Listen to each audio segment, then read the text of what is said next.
Okay, folks, we're on to a pretty big topic here. It's called factoring trinomials, and it's part one. There's many parts to this, as it is kind of tricky. No, actually, it's not tricky. It's important. It's big. It's something that when you move on in math, your next level of math will definitely want you to know how to factor. It's a big tool to have in your math toolkit. Now, when I gave you a polynomial from the last lesson, and I asked you to factor it, the way that we did it was that you factored out the greatest common factor. You saw what number went into all these numbers, or all these terms, number or variables. They went into all those terms and you pulled it out, you factored it out. But it had to be common to all three.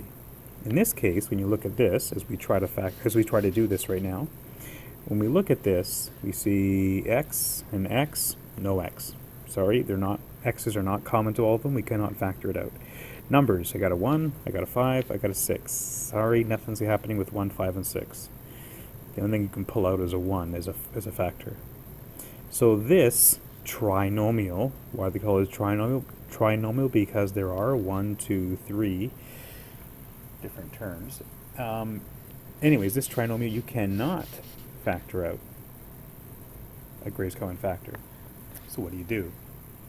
Well, some of you may realize, hey, that looks a lot like the type of answers we'd always get back when we learned how to FOIL. And that's, as I flip back to the previous math lesson we did on FOILing, or multiplying polynomials, the boring title that I gave it. You don't have to write this down, but just you have this in your notes somewhere, hopefully. We got this answer here after we FOILed this question.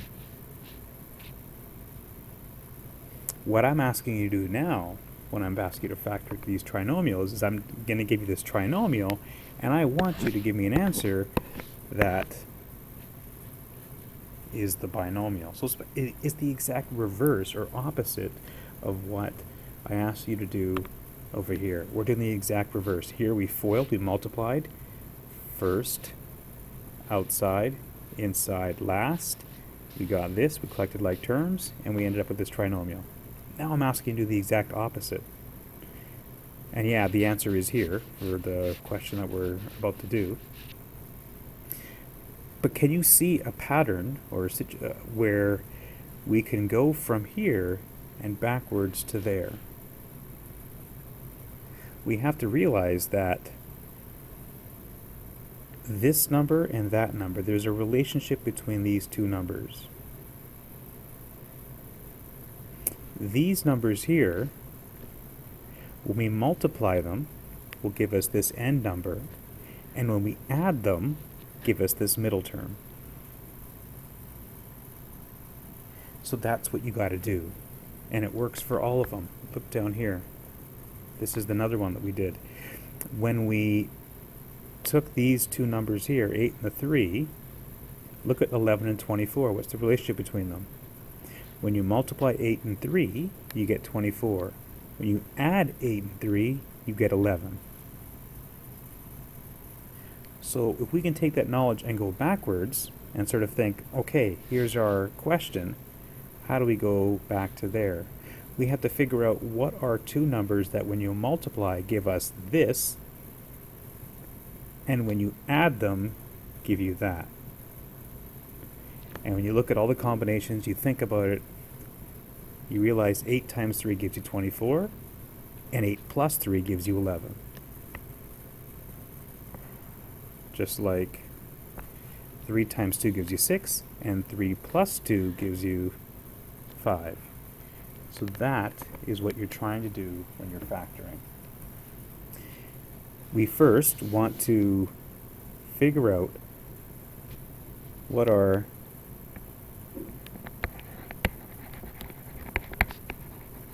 two numbers or two factors. You know, I will say two numbers. What are two numbers that multiplied equals 6 and added equal 5. So when multiplied, give this, and when added, give that. Actually, I should put the plus sign with it too. It has to give positive 5x.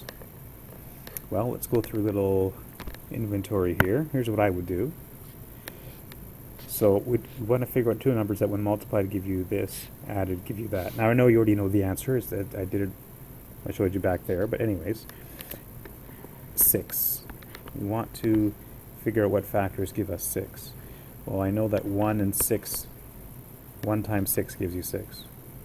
I know that 2 times 3 gives you 6. So 1, 2, 3 times 2, and 6 times 1.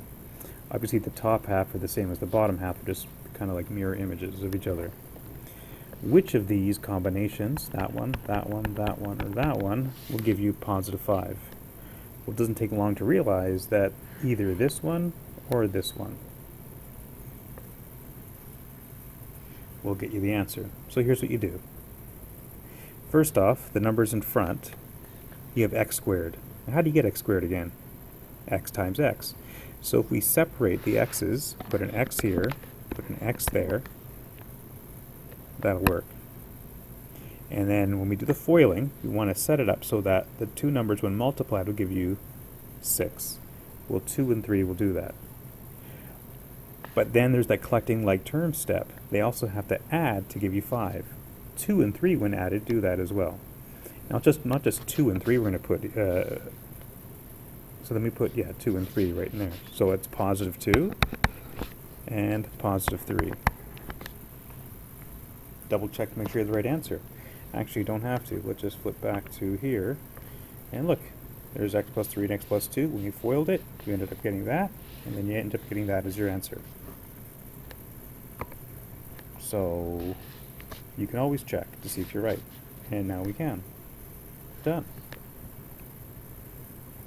Now some of you are thinking, what just happened? That's okay, that's why we have another example. A squared plus 3a minus 10. So again, we have to figure out what numbers when multiplied give you this and added give you that. So let's list out all the things that give us negative 10, the factors of negative 10. We know that 1 and 10, 2 and 5, 3, 4, 5, 5 and 2, 6, 7, 8, 9, 10, 10 and 1. They give you 10. They have to add to negative 3. Sorry, have to add to positive 3. Well, now if they're going to multiply to give you negative 10, that means only one of these can be negative. And if they're going to add to equal positive 3, is the bigger number going to be positive or negative? Well, the bigger number has to be positive because it ends up being positive. So out of all the combinations, which will give you negative 10 and add to give you positive 3? This one won't work, and that one won't work. 2 or 5. Would 2 minus 5 work? 2 minus 5, we know we need a negative sign because we have that there. It gives us a negative 3. Would 5 minus 2 work? That gives us 3. That's what we want, so we're going to go with this. So what you do again is you set up the brackets because you know you're going to have a binomial. This a gets separated out, a there and a there. We know that positive 5 and negative 2 are the things that are going to work. Now again, you can have this in any order. You could have a minus 2 and a plus 5 here. It'll give you the same answer. You can do a quick double check to see if you're right. You can always FOIL this and see if you got that as your answer. That's a squared. That's negative 2a. That's positive 5a. That's negative 10. Collect the like terms. You're left with a squared plus 3a minus 10. Oh yeah, that's the same as that. I'm right. X squared minus 5x plus 4. Again, multiplied to give the last number, added to give the middle number. So they have to multiply to give you positive 4. What numbers give you 4? 1 times 4 does. 2 times 2 does. Which of these are going to give us 5? Well, this one will not. But they have to add to give us negative 5. Now, if they're going to add to give you negative 5, what's going to work here? Well, remember, if the signs are the same, it's positive. So 1 times 4 is positive 4, but negative 1 times negative 4 is also positive 4. And when you have negative 1 and you add negative 4, you also get negative 5. Tricky, tricky, tricky. You got to know your integer rules to do this. So we write it out, draw our brackets, separate out the x's, and x there, and x there. And we have minus 1 and minus 4. If you don't believe me, try it out. X times x, x squared. X times negative 4, negative 4x. Inside, negative 1 times x is negative x, or negative 1 if you want to put it there. And then negative 1 times negative 4 is positive 4. Collect the like terms here. X squared, you're down 4, you're down 1, means you're down 5. X plus 4, look at that, they're the same. I'm right. Okay, now you don't have to do this check, but you know what? It's a good answer. Why leave it to chance? Double check to make sure that you're right. You can always do it. You don't need an answer key. You can always double check by using FOIL. Okay, how about this one here? Again, they have to multiply to give you this and add to give you that. Okay, so what multiplies to give me 6 or negative 6? Well, 1 and 6 does, 2 and 3. They have to multiply to give me 6 and add to give me that. Well, that's not going to give me 7. This pair will not give me 7, but this can. This has potential. I know 1 plus 6 will give me 7.